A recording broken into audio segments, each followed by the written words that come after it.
मैं आपका दोस्त, आपका host, motivational speaker Ayodhya Prasad Verma आप सभी का हार्दिक अभिनंदन करता हूं, वंदन करता हूं, स्वागत करता हूं। कहते हैं कि जिगर वालों का डर से कोई वास्ता नहीं होता। जिगर वालों का डर से कोई वास्ता नहीं होता। हम वहाँ भी कदम रखते हैं जहाँ रास्ता नहीं होता। हम वहाँ भी कदम रखते हैं जहाँ रास्ता नहीं होता। तो आज का टॉपिक इतना गजब का है, इतना मज़ेदार है, इतना शानदार है कि जीवन में हम सबको टेंशन कैसे आ जाता है।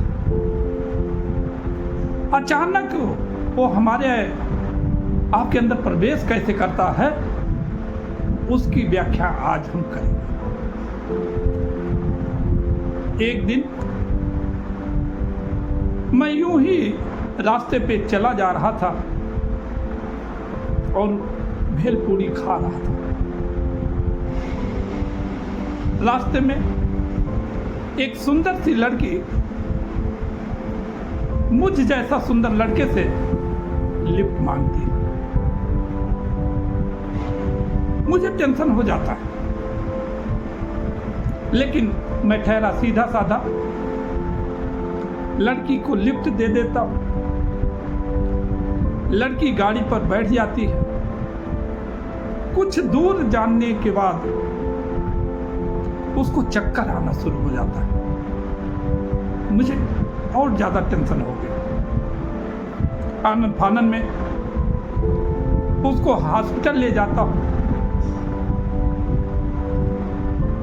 हॉस्पिटल में डॉक्टर साहब जब चेकअप करते हैं, जांच करते हैं,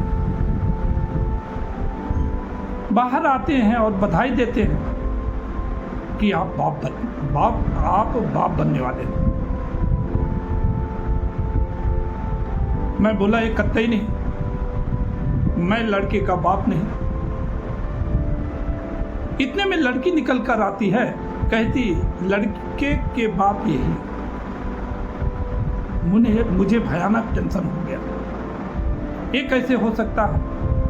मैं मानने को तैयार नहीं, मैं जिद पर अड़ गया। इस बीच हमारा मेडिकल चेकअप कराया जाता है और मेडिकल रिपोर्ट में ये निकल कर के आता है कि मैं कभी बाप बन ही नहीं सकता। मुझे बड़ा टेंशन हुआ। जब थोड़ी देर बाद सोचने पर यह समझ में आता है कि जो हमारे घर पे 5 बच्चे हैं, अगर मैं बाप बन नहीं सकता तो वो बच्चे किसके हैं? मुझे भयानक टेंशन हो जाता। इस बीच हमारे मित्र राजू का फोन आता है। राजू जी कहते हैं, मित्र अगर आपको इतना ज़्यादा टेंशन है तो आप हमारे घर पर आ जाए। मैं मित्र के आग्रह करने पर उनके घर के लिए निकल पड़ा। जब उनके घर के नज़दीक पहुंचते हैं, एक बच्चे से पूछते हैं, राजू जी का घर यही है जिसमें मियाँ बीबी के झगड़े की आवाज़ आ रही है? बच्चा बोला हाँ यही है। तो मैं बोला कि आप के ही मम्मी पापा हैं? बोले हाँ, इसी बात को लेके तो झगड़ा चल रहा है। मैं वहां से निकल आता हूं। एक हफ्ते के बाद उस बच्चे का फोन आता है कि अंकल जी हमारे पापा को मना कर दीजिए।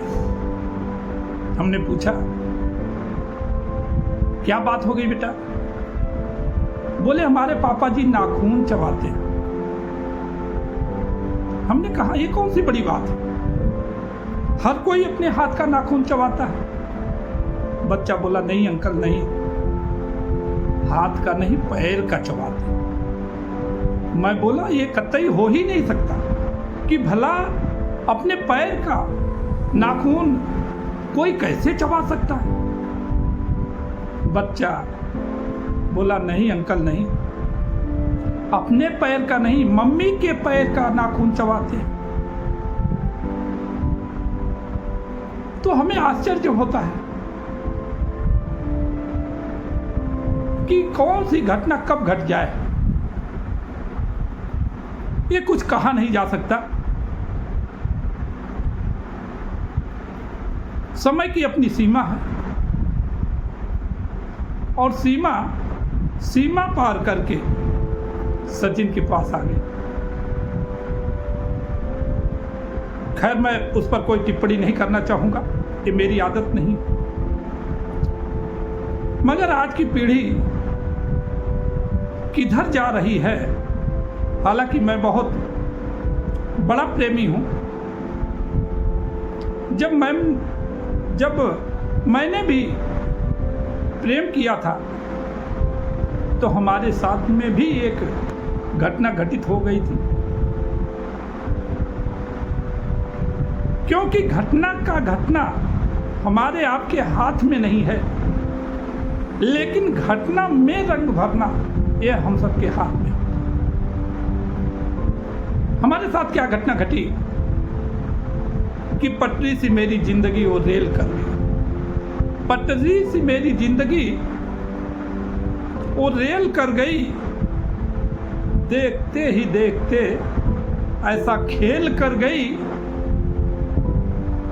मैंने आई लव यू वाला मेल क्या किया,